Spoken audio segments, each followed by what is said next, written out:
Thank you, Tunya. Thank you to the entire Treblle team for actually making this possible. I know it seems simple, but they did have to move a lot of things to make this happen. So I appreciate that. This is our second event in this new office. It's the first one for founders, but hopefully it's not the last one. We plan on having much more of these events. Essentially, the idea is to get really smart people, founders, VCs, to kind of share their knowledge. And I know it sounds like a Tai Lopez joke, but really we would like to share some of this stuff, because when we were starting out, a lot of us, especially me, I didn't know a lot of things, and a lot of people helped me. So I think it would be okay if I helped a couple of you as well. The plan is to have a conversation, an open conversation with Tunya about everything we see. I'll let her introduce a couple of things. There's beer, there's Coke, there's water, whatever you need. It's all available here. Pizzas, I think, will arrive approximately in like 30 minutes. They'll be served here, so when we're done, you can just grab a slice or whatever you want. Now, I'm thrilled to introduce Tunya from 500 Emerging Europe, and please tell us a couple of words about yourself and 500, and we'll get into it. All right. First of all, thank you so much for coming. I guess like I've already met so many of you during my last visit or this visit, and I'm keen on like visiting at least twice a year. This is my KPI. Let's see if I can achieve that. But briefly, 500 Emerging Europe is a 70 million euros fund. We have been deploying this fund since the beginning of 2021, and so far we've invested in around 20 companies, and we are focusing on early stage companies emerging from Central Eastern Europe and Turkey, and our fund's name is 500 Emerging Europe. So we are highlighting our focus on Central Eastern Europe with this fund. This is our second fund. The first fund was deployed in between 2015 and 2020 fully, and we have done around 40 investments out of a $10 million around that fund, and so far we've had 3 unicorns out of that portfolio: Insider, Carbon Health, and Billion to One. After like 2021, we've started deploying this fund, and our investment thesis is to be a global powerhouse for businesses in Central Eastern Europe and Turkey, meaning that we are focusing on companies that are scalable, globally scalable from day one, and we believe that this is the common thing in this region. Founders and people who like to start their own companies, they would like to shoot for global from day one, like Vedran himself. So this is why we are building strong communications with founders, whatever they are building right now, including Vedran. Vedran's a dearest friend.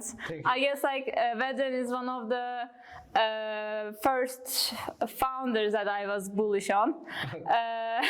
Nice. Yeah, I appreciate it. And I've seen many examples over the past 1.5 years since I joined 500 Emerging Europe. This is why I started actively traveling and visiting these countries around this region. Tech talent here, the tech knowledge, is what we are betting on, and we believe that especially software focused and digitally scalable companies, the best quality is here. So this is why we are focusing on this region. Actually, our average ticket size is 1 million so far, but we've done in a vast like intervals, let's say, like from 250K to 2.3 million so far. And yeah, I guess that's it from my side. Yeah, you answered basically like 4 of my questions. Oh, in one, but also, yeah, out of 6. So we'll just make up one as they go. You've talked about a lot of things that we'll get on separately, especially the tech talent and investment. One of the things that I also didn't know when I was starting out is that actually funds like yours have a thesis, which means they have some kind of a, let's call it a rule book or something based on what they invest in, right? So one of the things that I think every startup needs to find before they find product market fit is, I think, investor market fit, right? So not every investor understands every sector, wants to invest in every sector and fully kind of supports that sector. So it's really nice to see somebody focusing, especially on Europe, because in my opinion, in my experience, it takes a different type of understanding of what the problems are, where some of the solutions might come from. Now, when you say emerging Europe, do you have like specifically what those countries are? Yeah, for sure. Like we have a very, actually, I would say a limited territory. It's mainly includes Baltics for sure, Estonia, Lithuania, and Latvia, and also Bulgaria, Romania, and like all these companies in between, like in Croatia, Hungary, Serbia, and like Greece, and all the way down to Turkey and Cyprus. I mean, I say it is a limited territory because like this actually pushed us to be a very generalist fund, like an industry agnostic fund. But of course, like if a founder takes a look at our portfolio before coming to our introductory meeting, they will see that there are a couple of industries that we are leaning more towards at the moment. Because like if you take a look at our composition in our portfolio, you'll see that there are many dev tools. There are tools that are focusing on AI ML, and but you'll also see marketplaces, fintech companies, gaming companies. So there is also a vast majority of vast differentiation between the verticals in our portfolio. But again, like there are a few verticals that we are focusing more on, and actually, what impresses me when I am in an introductory meeting, if a founder says that, okay, like you invest this and this and this, even if you don't invest in our company, then please make an intro to these companies so that I can maybe like conduct a business development relationship. And it impresses me really much because like I see that in over the past, again, like 1.5 years, this kind of relationships makes a huge difference, especially in the long term. Okay, cool. You mentioned founders, especially founders from this region, CE region. They are very specific, myself included. We'll talk about it a bit later, but when you look at a founding team, is there something specifically that you look for, any specific traits, any specific qualities?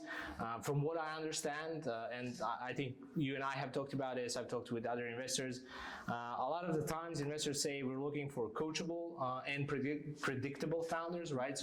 So we know what you're gonna do at any point in time. So what, in your opinion, what would be a perfect mix of a founder or a founding team? So this time you gave the answer to your own question. Nice. Actually, yes, the coachable is the right term, especially for me. I mean, the beauty of our team in the fund that everyone actually has a unique approach to founders, and especially sometimes we try to make at least like half of the team to meet with a founder before investing in them, because I mean for me it's being coachable, because especially I mean again, like founders in this region, although they are like very good at being a tech person, being a product person, sometimes there are some aspects that is actually very essential to a business, but they are lacking these aspects, especially from a business perspective.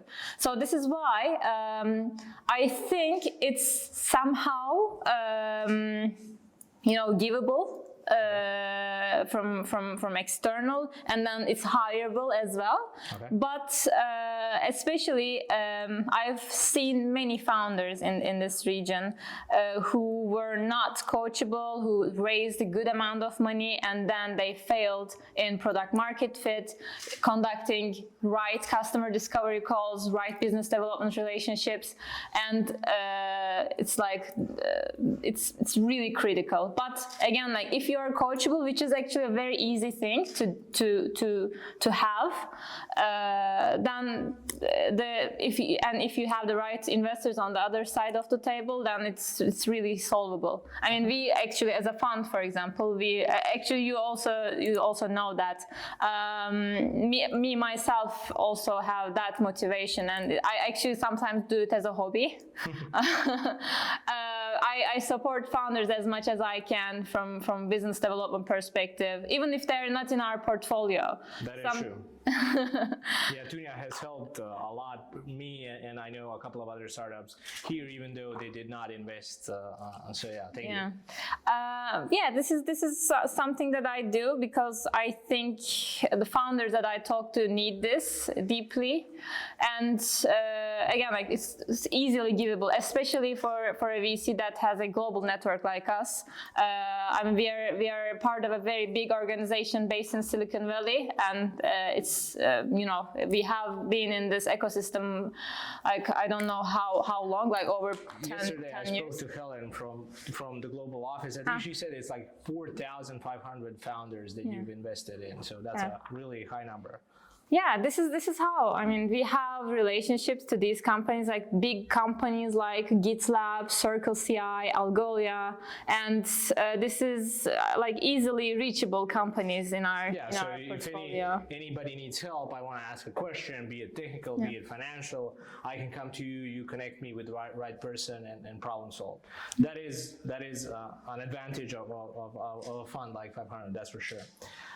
Now, again, you've kind of also touched on one point, which is many founders here, and I don't want anybody to get offended. I talk from my own experiences, and you said that a lot of founders here are technically very exceptional or very good at the technical stuff, which I agree. There's a lot of raw tech talent, but they suck generally at business and finance, myself included.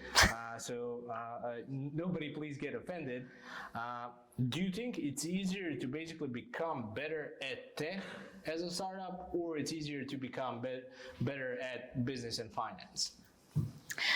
I guess it depends from where you're looking at this problem, or where are you located, basically. Like for companies that are based in this region, for sure, I believe, like, although I mean there's a lot of scarcity, but it's all around the world right now, and Central Eastern Europe is one of the best places to hire and find the best tech talent, because we were talking with Marin, and they told me that it's like the 10th country in the list, like in the computing. In the programming competitions. Yeah, programming competitions. Like it's amazing, and if you look at it from a per capita perspective, then it becomes even higher. That's not just in programming. I think in general, in sports, in any type of thing that creations do, they tend to do good, but at least some of them. But I agree. And this is actually, I mean, maybe not here, but all around the world. It's, I believe, like technology becomes. I mean, from a talent perspective, it becomes a scarcity, and it increases like every day all around the world.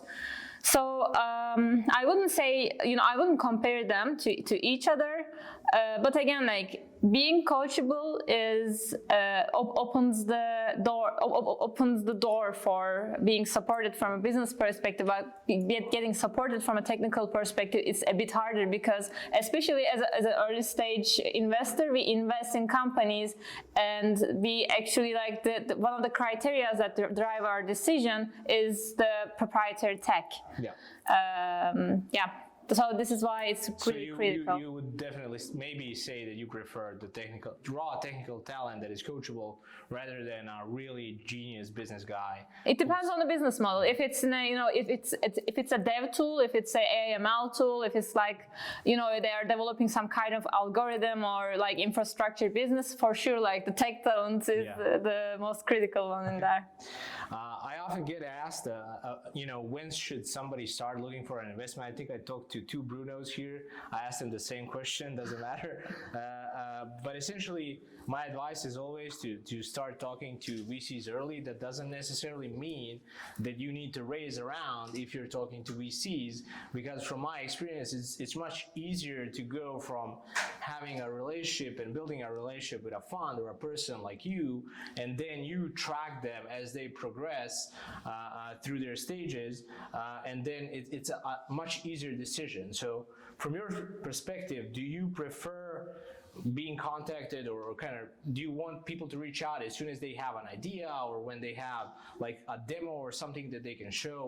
What's your preference there? The first one for sure, like founders get in touch with VCs, or VCs get in touch with founders even before it's an idea stage. Actually, this is why we have a tech, we have this talent approach in our deal sourcing. So this is what we do in our fund to create the deal flow. It's like basically talent mapping, just to talk to people in, big successful tech companies and see if they are willing to start their companies someday, maybe not for this fund, but maybe for our next fund, so that we can catch them even before they raise. Because like these kind of people, these kind of good talent and good background people, they actually raise as soon as they have the idea. So I've met with the bunch of founders who've raised like vast amount of money from good investors, even like sometimes investors in big VCs, and especially from Western Europe, they even preempt founders. Like really, I mean, I've seen that many times. Like they even preempt, like, okay, like I will give you 5 million. Just start the company, just run it, and then let's see what happens. There are many examples of like the Google guys who left and used to run Gmail. They just get like 10 million just off the bat because they quit Google. That is rather funny, but also an exception. One of the things that you've mentioned sourcing. So one of the things that maybe not a lot of people know, but you guys also are actively, like you said, looking for startups. So it's not just the other way around. From my understanding, this is something that people don't know. Like you as a VC also have a pipeline, just like all of us who have a startup. It's kind of you move startups through a pipeline. It's like a sales pipeline. We use HubSpot. We use like really like sales pipeline CRM. And you also use like tech to kind of try to figure out who the next founder is, assuming collecting a lot of data, just like everybody else. So my point is, nowadays it seems like it should be easier for somebody to get an investment even if they don't reach out to the investor. But I assume that you always, if somebody cold emails you from this room, like sends an email to Tunya Irkad at 500.co, they're gonna get a response from you, right? Yes, for sure. Like this is a strict policy of our fund. We always write answers to the emails. What's the best thing to send there? Just say, hi, I want money, or basically do you include some kind of pitch deck, or what's the best, in your opinion, what's the best thing you want to get? Is it like 2 sentences, just like my startup is this and this? No. And a pitch deck, or much more it's like just imagine like you're applying for a job. And I remember when I was applying for a job, and I've always like tried to tell as many things as I can about myself to the person in front of me. And I think startups should do the same, especially the critical points like your background. Like if you're, for example, like ex-lead engineer from UiPath, this is impressive, so you should mention that. If you are, maybe if you're a second-time founder, you should mention that. If you had your exit before, you should mention that. And of course, like maybe like 1, 2, maybe 3 sentences about what you're building and what stage that you are in, so that investor can understand the basics, if whether you are a good fit or not for the investment thesis. And then for sure, a pitch deck, it helps a lot. Actually, I also back then when I was just I was new in the fund.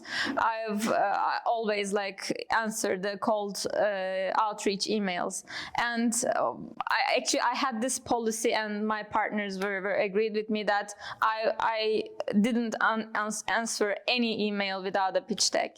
Like deck is really important because it's. I mean, I guess like I've told this to Amir today. Like, it's a mind game.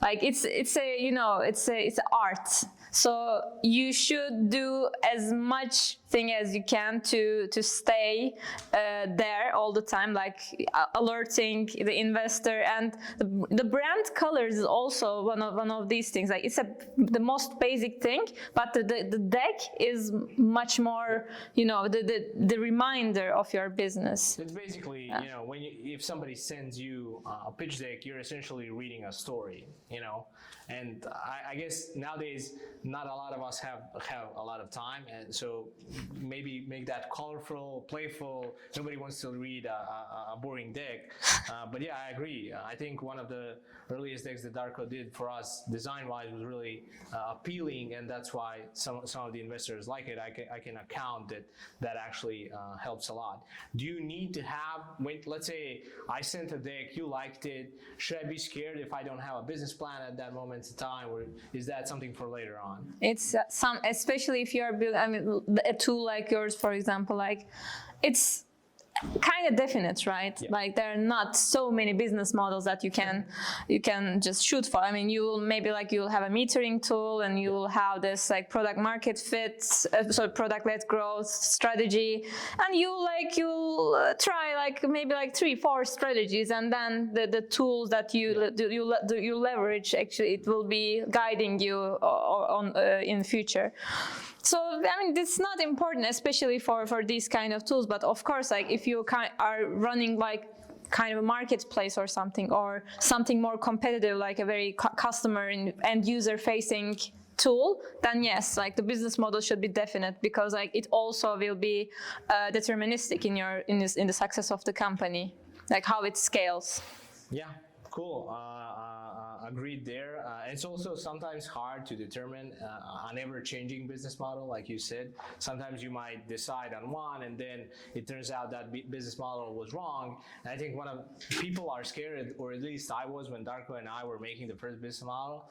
Like, luckily, we also had help, but my number one question was like, what if we get it wrong? Well, like, and Sagar from 500 was like, you'll just come up with a new one. Yeah, but that's the beauty of it. Like, exactly. I mean, I was looking at these metering tools and pricing tools for our startups.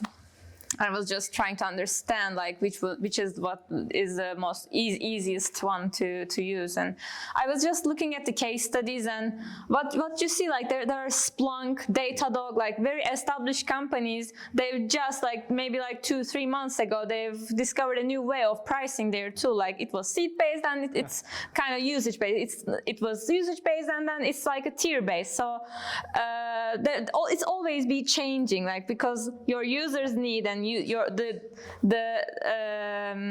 the trends in pricing, it will always change. So I think Datadog has an upper hand on all of us, because they probably figure out how to take money directly from VCs, from the startup directly to them, because they're doing really good. But this isn't about Datadog, luckily. So one of the things that I also was kind of worried about very early on is, let's say, I send you a pitch deck, you like it, we go through a couple of meetings, now we start talking about traction, right?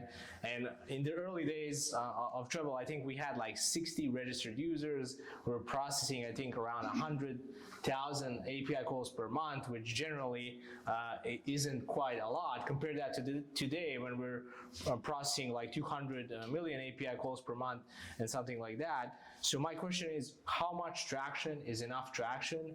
Because I feel like a lot of startups get bogged down. Hey, I don't have enough users, I don't have enough traction, and they want to wait, right? They prolong contacting you because they're afraid or something like that. Is there a general rule? Is this something so unique and specific to every situation? Mm-hmm. Yeah, looking at traction is for boring investors. We are more fun. I definitely agree, but you will look at it. No, actually, to be perfectly transparent, for sure, like if you start getting traction, for sure, like there's something to look at in the first place. But for example, like number of registered users, I mean, it cannot go down, right? I mean, it can only go higher or stay still. But what's more important is that if the stickiness is something to be proud of, then it's something to consider it positively. Because like if I remember like you've had like 6,000 registered users at a time. But the most important thing is that they were actively using it. So your daily, weekly, monthly active usage was of course like it was going higher and higher, and it was great. So your product was sticky enough. So this is what matters. I mean, I don't care if you have 6,000, 60,000, if they're all churning and if they don't use it actively. I mean, you can catch them with organic or content creation or marketing, etc. But what's more important is that after you catching them, if they are feeding your retention up and up. Look, I mean, I don't care about registered users, man. No, I absolutely agree. I was gonna say that one of the things that I think I got advice on very early on was trying to define the North Star metric, which kind of means more than just getting people through an elaborate marketing scheme into the door and then just they die off. So is it important for a startup to find that a North Star metric? For example, in our case, one of the earliest things that we did is we started tracking the number of API calls that we process.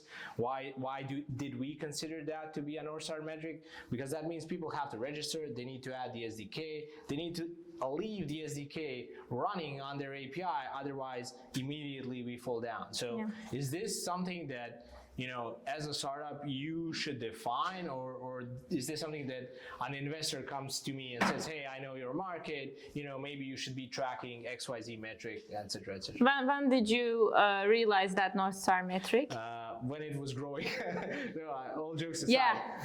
No, I thought it was the most complicated one to kind of grow, because like I said, like we've seen this firsthand, and our works in our marketing department, you can get people through the door. They will come, especially from maybe lower level countries or countries that are not what do you mean?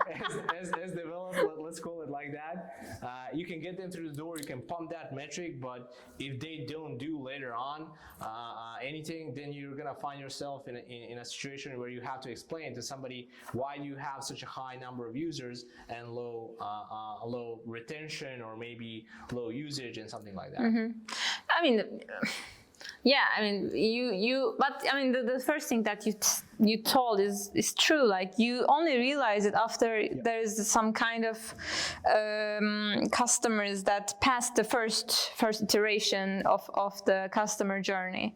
So I don't think it's like necessary. It's like, I don't know, maybe like up until Series A even, I wouldn't care that much. But I mean, if you have like many registered users, for your case, if it's like more than 50,000, then I would look for that kind of a metric. But like 6,000, 10,000, 15,000, I mean, these kind of numbers, they don't require that much. I mean, you only can, use like daily active user and monthly active user metric to, impress the investor. One of the things that we were kind of worried about is, to my understanding, like, I know when I'll mention Sagar a lot. He used to work at Nauta. They're an investor, and one of the first things he said, and I keep saying that, keep repeating that over and over. Once you kind of start growing, and once you start the graph, it shouldn't go down, right? So it seems quite important, right? So whatever you decide, and whenever you decide you're gonna start growing, that's when you should make sure that you're not going down, you're not kind of backing out of a let's call it a fight, if you will. The kind of one thing that I wanted to talk about is, okay, so let's say now we have an MVP, you liked it, there's good traction, you're really happy, then obviously you're going to talk about evaluation, right? That's probably going to be the next step. You and I have talked about this a lot. So I know your I don't want to opinion. talk about that I with know. you anymore. I know. But just so people kind of get a picture, so the evaluation is something that, you know, every startup goes through, and usually it determines the amount of money that you get and the amount of percentage that you give away. And I know a lot of the times, especially with US-based companies, the evaluations are very unreasonable, especially with US-based investors. But let's take Not only US based. But let's take a boilerplate deal that's like a really good team, a really good product. You want to invest $1 million. What is the ballpark? You know, in terms of percentage, are we? There is no ballpark. no man. ballpark. I mean, yeah. I mean, there is only some level that we can invest in a company. Exactly. I mean, the valuations were too high. I agree. Even our own. And we had so many conversations with Medran last year. So I mean, yeah, you remember, like, it was that there was an unbalance, like there was an unlimited amount of money in the ecosystem, and valuations were too high, and like we were gouging our way for founders to let us in. But I mean, this still, like, I don't think it's balanced, right? I mean, sometimes we still like encounter with high valuations. But the most important thing is that, I mean, I cannot say that like this kind of valuation is high, this kind of valuation is low, because like it depends on the business model. If you know, if the market average of your traction, of your background and of the, you know, the market that you're playing in, then you should, you know, you can benchmark it for sure. But if you benchmark it and then it's too overpriced, then it will be really hard for you to raise money. And even if it's not too hard at the moment, and maybe in, you know, the year of 2022, 2021, then it will be really hard, because like if you raised from it like 15 million valuation, then it means that you will have to raise, I mean, you know, in 12 to 18 months, you'll have to raise like over 30 million-ish if you are to, you know, raise your Series A or, you know, post-seed or whatever. So you will also have to consider that. I mean, yeah, maybe it was easy to raise money, but let's see like what will happen to these companies. Like, so when thinking about evaluations and kind of talking with investors about evaluations, it's important to understand what the next stage is going to be, when it's going to be. Will you be able to essentially fulfill that? Of course, nobody can predict how the market is going to react globally, but, you know, like you said, an unreasonable evaluation today might bring you more trouble 12 months from now or 18 months from now when the next raise comes. Yeah, exactly. And I mean, I've seen many, I mean, an infinite number of companies who raise like a very good amount of money over the past 2 years. And I mean, it's really tricky, because like you don't stay like more than 2-3 years without fundraising, or because like, I mean, fundraising, I always say that it's also a kind of a marketing tool for you. Like, right? I mean, you get the announcement, like fancy gifts, and you like announce that success to the world. So, and also when you go to an investor after like 4 or 5 years and say that, okay, like I raised my seed and I'm now raising my Series A, so you have much more to tell, because like you should explain like over the past 5 years, like what have you done, what have you built, and if this valuation is not in line with what you've built and what you should have built, and if it's like not, it's lagging behind the expectations, then yeah, there is something to be responsible of. So this is kind of a risk for founders. So I don't think that not many founders like thought about that over the past 2 years. But I would say that maybe not in this region, but all around the world. I mean, all around the world, there will be so many cases of this challenge. I believe. I agree, and you mentioned one thing, like maybe some startups here are not just starting, but actually, planning on raising a new round, and sometimes people ask me also, when did you start raising for this round, or when are you starting to raise for the next round? And I jokingly say that basically the same day I closed this current round, I already started raising the next round, and that couldn't be more true. I know it sounds like a joke, but it's really true what Tunya said. And we come back to what we talked about at the beginning, is maintaining that relationship, giving updates to VCs is really important. Even if you don't have a huge update, like one of the things that I struggled at the beginning, like I wanted to have a really big update every quarter, but unfortunately it doesn't work like that. So you can also, of course, you can always present smaller wins like a huge win, but generally, as long as you're kind of being honest and it makes sense, right? You guys appreciate them sharing that insights, and again, in my opinion, it makes the conversation a lot easier going forward. You agree? Yeah, I would definitely agree. I mean, I always say to founders, even if I will not invest in them, always like, add me to your mailing list. Yeah. Because I mean, I need to take a look at these metrics. Maybe like in the future, maybe with our second fund, or you don't know. I mean, if I will, or any person that you share the updates with will work for the same fund forever. Yeah. So this will be very useful for everyone. Yeah, I agree. And every time you send an update, usually, unlike, for example, we send a newsletter to developers, we usually only get bad comments. When we send a newsletter to investors, it's always something positive. So there's always something to look forward to. A couple of things before we wrap up. The last one about the current market conditions.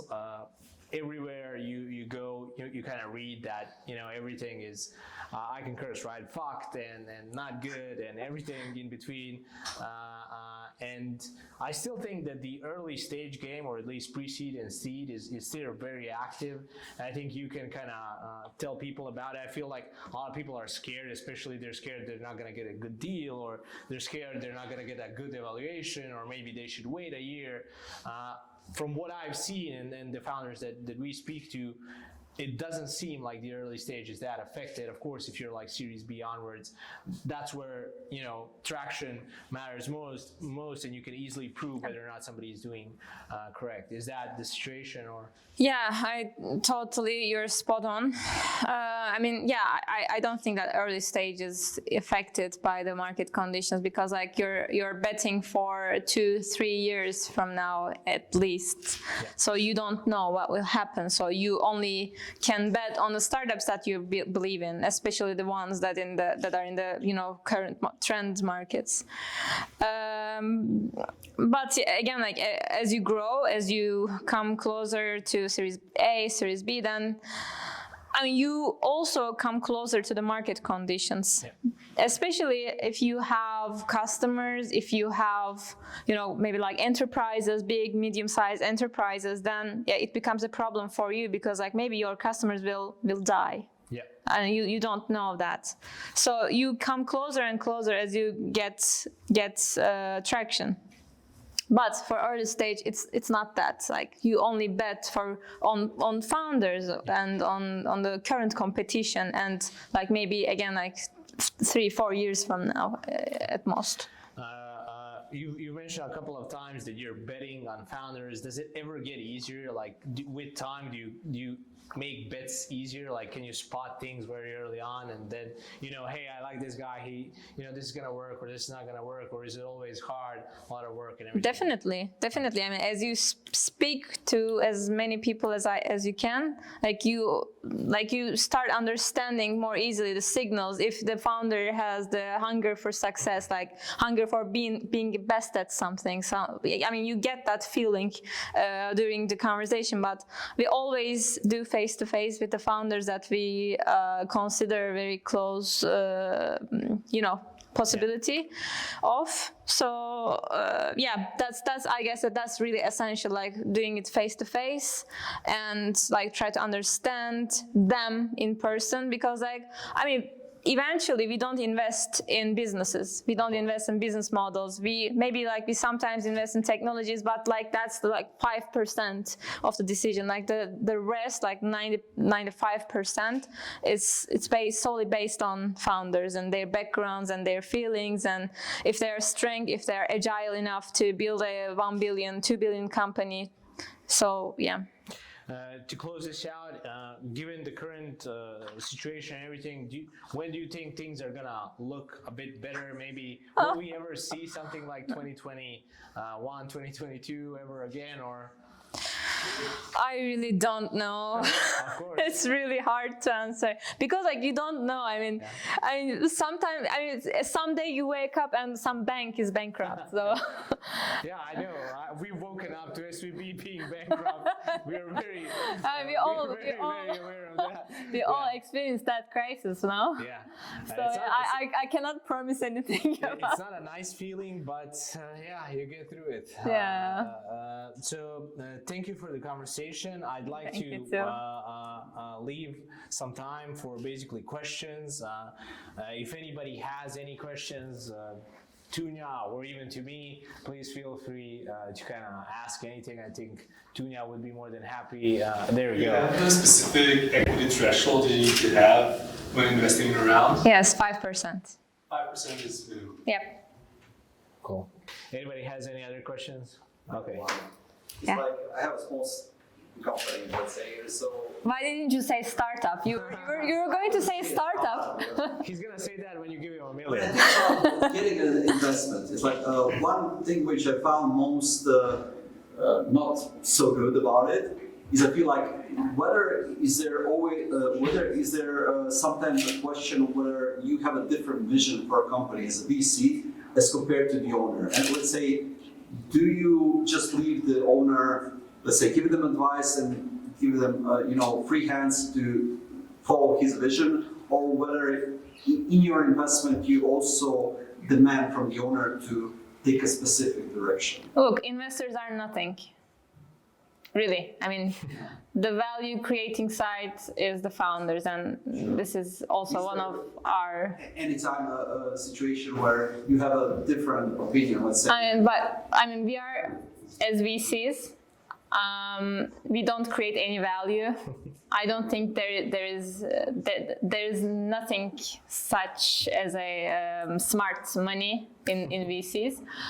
The investors' task is to help you as much as they can, and they start helping you with money if they believe in your vision. They can only give the advice, and they can only know the companies that are successful enough to foresee the future of your company, and then they can give you some advice, and if they don't like it, then they don't invest in your business. So that's the rule. I think this is our rule. I can tell you from personal experience, generally, yes, I disagree with my VCs, but that doesn't mean that they're Vedran disagrees with all VCs. I don't think they don't tell me what to do. It's an opinion, but I think we come back to what we spoke about at the beginning, coachability. Yeah. I think I'm not an idiot, and I like to I like to listen to people who are smarter than me. I don't necessarily agree that there's no value in VCs, because she spends, or any other VC, basically her day looking at the market that she's investing, so she knows all the players, all the pricing model, all the business models, absolutely everything else. So she's like, or anybody else is like ChatGPT in terms of summarizing what you should know. And if you want to take that kind of input, that's okay. But I was asked recently, by somebody, will a VC tell me how to build a product? They don't know. I'm not gonna say that my investors don't know what I'm building, but generally on that level, they don't care, right? As long as, I think, to sum it up, as long as things are going okay, you'll be fine. Sure, thanks. I think somebody there. Oh, Yeah. hi. So, a question from my end. So, this is the second 500 fund, right? Like in emerging Europe, right? If I'm not mistaken. 500 emerging Europe, yes. Yes. So, when did you launch it? A year and a half ago, I guess, or 2 years? Oh. How many companies you're planning to invest in it. And then the kind of like the last element is, do you have kind of like any criteria based on, you know, how many investments can you do in Turkey versus Baltics versus other parts of Europe? Good question. I mean, there is not a strict number. I would say, like in terms of like number of companies. That's typically right. But yeah, it's really diversified in terms of. It's actually perfectly diversified in terms of geographies. If you compare like Turkey and Central Eastern Europe between each other. For your first question, we have been deploying this fund since I guess around the end of the first quarter of 2021. And so far we've invested in around 20 companies, and our target is to invest at least one company in a month.